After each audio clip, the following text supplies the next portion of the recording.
Bienvenue dans l'Astro Crush, deuxième partie. On va regarder les balances, les scorpions, sagittaires, capricorne, verseau et poisson. Regarde bien ton signe solaire, lunaire et ton ascendant pour avoir un horoscope complet. On est sur le sentimental, mais ça peut parler aussi au niveau du relationnel, au niveau amical, au niveau familial ou même au niveau professionnel des collègues, etc. Et n'hésite pas à inviter ton crush à regarder aussi cet astro pour avoir un complément de l'un et de l'autre. Donc on regarde les énergies de la balance. En fait, on te dit clairement qu'il y a trop de choses en tête pour toi, qu'il y a une idée de perdre quelqu'un, hein, qu'il y a une peur de perdre quelqu'un, et que tu n'es pas seul à l'aimer. Donc il y a peut-être une tierce personne qui embête le monde, ou voire même un côté problématique qui est un peu lourd sur la situation. On parle maintenant des scorpions.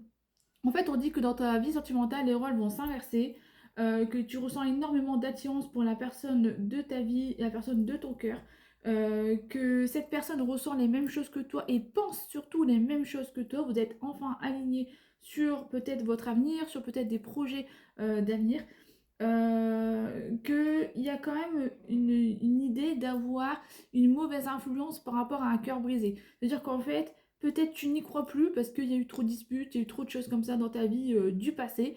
Même si c'est un ex qui revient, t'as peut-être tendance à ne pas vouloir lui faire confiance parce que voilà, les scorpions c'est tout intensément et c'est des scanners à mensonges. Donc ils vont revérifier un peu le scorpion, voir si tu dis la vérité. Et si t'es en couple, en fait, t'as du mal à y croire parce que tu restes rancunier. En tout cas, on parle de complicité retrouvée, qu'il y aura une forme de guérison là-dedans. Et n'hésite pas à partir en vacances parce que t'en as grandement besoin. Pour les Sagittaires, on parle que il y a une forme d'être perdu actuellement, que tu hésites sur la sincérité de la personne en face de toi. T'as peur peut-être du jugement et qu'en fait on te demande d'agir pour retrouver une bonne énergie parce que t'es un peu Shifumi en ce moment. Les Capricornes, on parle d'évolution, de coup de foudre. Tu peux avoir le côté d'être macho, une personne en face de toi pourrait être macho, mais que tu dois te détacher de ce côté macho pour retrouver ta puissance personnelle. Pour les Verseaux, on parle que tu vas manquer de confiance en toi, que tout est un petit peu au ralenti parce que tu peux être sous emprise d'une personne.